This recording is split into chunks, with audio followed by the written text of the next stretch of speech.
Hello students, आप देख रहे हैं Anantaram English classes YouTube channel. आज आप पढ़ेंगे स्पोकन इंग्लिश की तीसरी क्लास नंबर 3। तो यहाँ पर देखेंगे कुछ सेंटेंसेस हैं जिनको हम प्रतिदिन अंग्रेजी बोलने में प्रयोग कर सकते हैं। यहाँ पर दिया हुआ है follow me.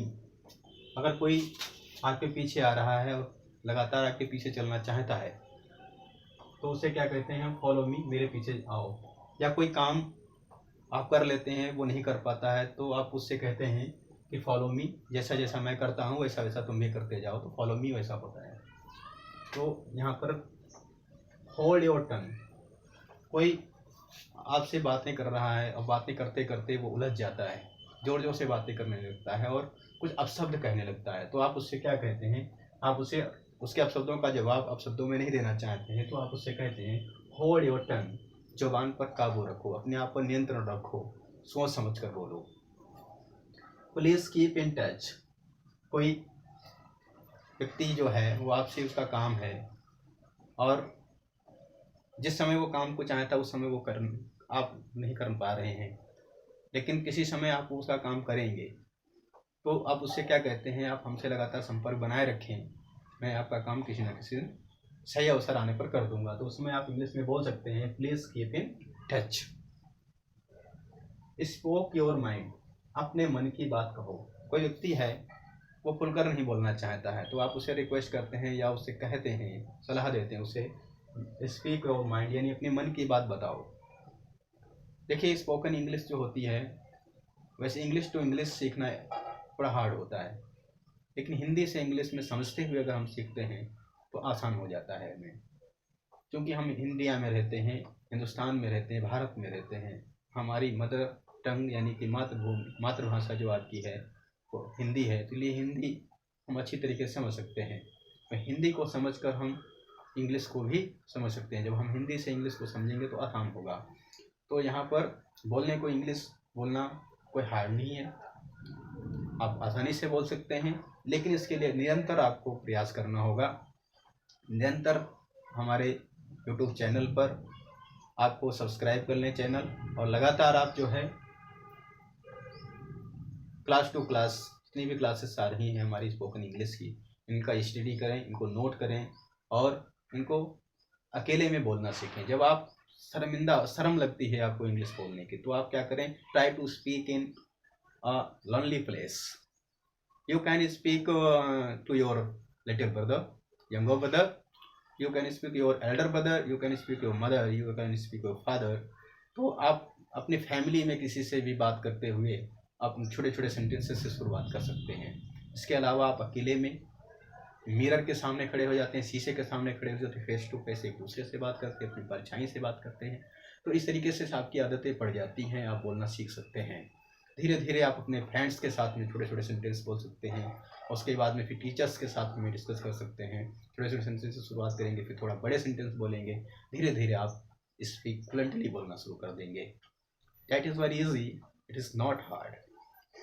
So sentence number 5, please do not be formal. तकलीफ करने की जरूरत नहीं है। यानी कि कोई व्यक्ति आपके लिए कुछ कर रहा है और आप नहीं चाहते हैं वो किसी समस्या में पड़े, या समस्या में पड़ के आपके काम को करे, तो आप उससे बोल सकते हैं please do not be formal. यानी कि तकलीफ करने की जरूरत नहीं है, जो है वो सही है। फिर क्या है? Try to understand.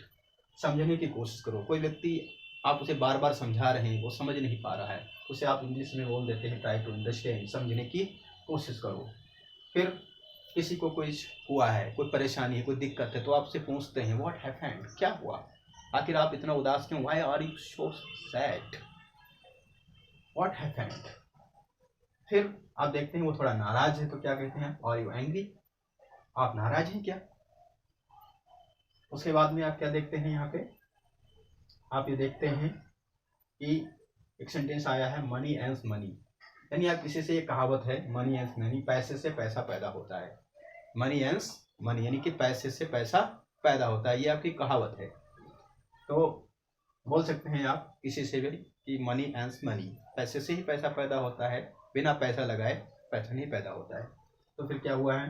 Barking dog seldom bytes ये भी आपकी कहावत है, एक प्रोव है, ठीक है, एक आइडियम है आपका, बार्किंग डॉग्स सेल्डम बाइट्स, जो गरजते हैं वो बरसते नहीं। यानी कि जो बड़ी बड़ी बातें करते हैं, कोई जरूरी नहीं है कि वो उस काम को कर सके जिस काम के लिए वो बड़ी बड़ी डींगे मार रहे हैं। और बहुत से लोग क्या होते हैं, कहते कुछ नहीं लेकिन करके दिखाते हैं। तो इसका विपरीत होता है आपका बार्किंग डॉग सेल्डम बाइट्स, जो कहते बहुत कुछ है लेकिन करते कुछ नहीं। तो प्लीज डू नॉट एम्ब्रेस मी, मुझे शर्मिंदा मत कीजिए। कोई व्यक्ति आपसे बार बार क्षमा मांगता है थोड़ी सी गलती के लिए, थोड़ी सी गलती के बार बार क्षमा मांगता है, या कहीं ना कहीं हमारी अपनी गलती होती है और क्षमा वो मांगता है, तो आप उससे क्या कहते हैं, प्लीज डू नॉट एम्ब्रेस मी, मुझे शर्मिंदा मत कीजिए। What was happen has happened, जो होना था वो हो गया। कोई घाटा हो जाता है, किसी का कोई नुकसान हो जाता है, या किसी के यहाँ कोई डेथ हो जाती है, तो आप सांत्वना देने के लिए उसे ये शब्द का इस सेंटेंस का यूज कर सकते हैं, what was happened has happened, जो होना था वो हो गया, अब गम करने से कोई फायदा नहीं है। तो that is very easy to speak in English. Thank you for watching.